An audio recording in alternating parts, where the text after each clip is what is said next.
The U.S. Supreme Court is expected to reach decisions in two cases that could change affirmative action policies throughout the country. The equal opportunity employment measures are widely viewed as being crucial in leveling the playing field for minority job applicants. But the statistics of African Americans who actually reach the top executive post still lag way behind their white counterparts. Only 1% of Fortune 500 companies have CEOs who are African American, and they make only 3.2% of senior executive positions. So what do these numbers say about how much of a priority diversity is at corporations? Joining us from Boston via Skype is Susan Reed, the author of The Diversity Index. Susan, thank you so much for being here with us. And this is such an important topic right now in this time in our society. Can you paint a broader picture? We just mentioned a couple of statistics about the number of African Americans in CEO positions and upper management level positions. What is the broad picture of diversity in corporate America right now? Well, good morning. It's rather uneven. I mean, great progress has been made in the past 50 years, but we're not seeing people of color getting to the very highest points, the CEO level. However, I did a study of the executive officers of the Fortune 100. That's the rank just below chief executive officer. That's a very important job. Those folks are legally responsible for setting policy in corporations. And I found that in that group, men of color were actually very well represented according to the level of their education. The group that was most underrepresented were women, women of all races. One thing that was very startling to me is that 80% of the Fortune 100 employed no women of color as executive officers. So clearly, more strides have to be made. I mean, women are certainly educated, but they're stuck in the middle. They're stuck in the pipeline. They're just not getting to the top. Is there any reason to explain why that is? Because women do tend to be as educated or more so than their male counterparts. How are they not rising, if you will, to the top? Well, that's a good question and a vexing one for a lot of experts. Several things go into the mix. Women may be held back by duties inside the home. They may not feel like they've got the bandwidth to take on, the super responsible roles. Also, I found in the study that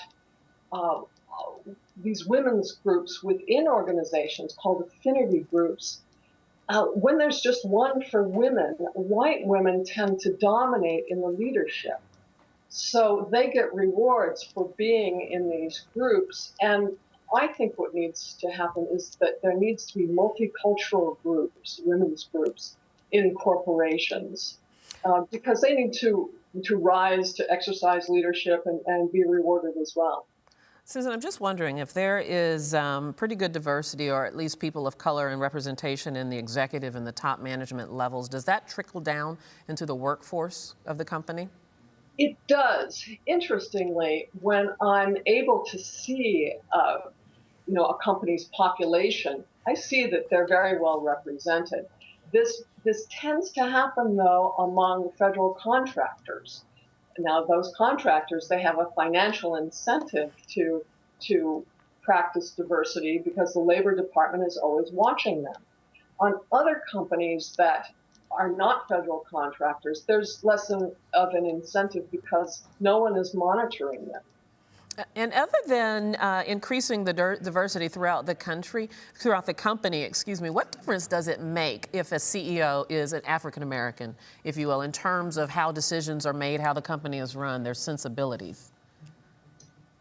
Well, interestingly, I looked at African American men who have run corporations, and they tend to have higher diversity among their executive officers.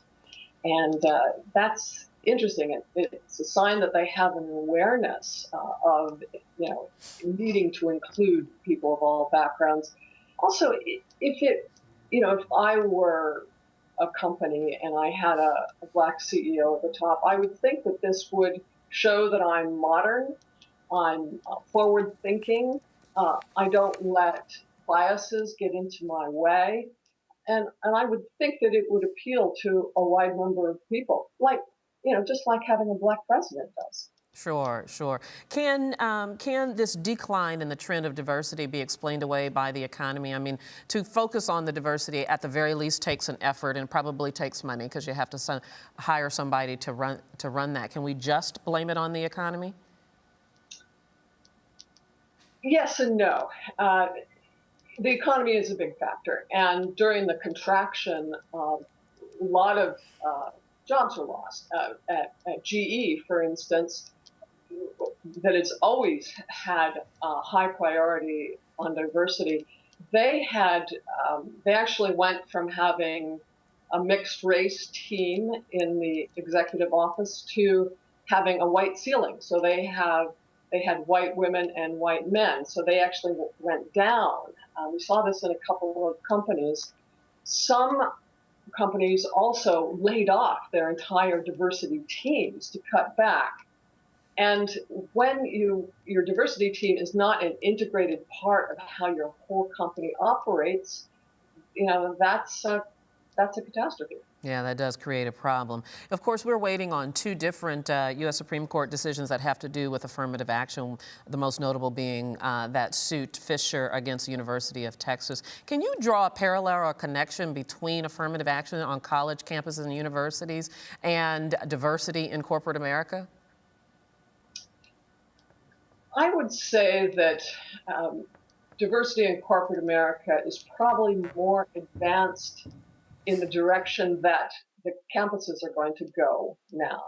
If Fisher is, if race-based affirmative action is banned, I would say that colleges are going to become more like corporations are now, because the Century Foundation just came out with a study that looked at states where race-based affirmative action had been banned, and they found that these colleges and universities were turning toward economic affirmative action. In other words, they were reaching out to lower class students to bring them in. And that's actually a very positive trend, because economic educational disadvantage is more closely tied to class than to race.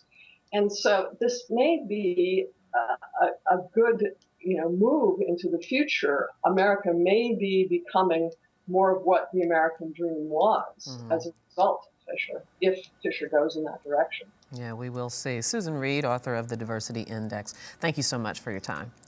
My pleasure. And this is Arise America.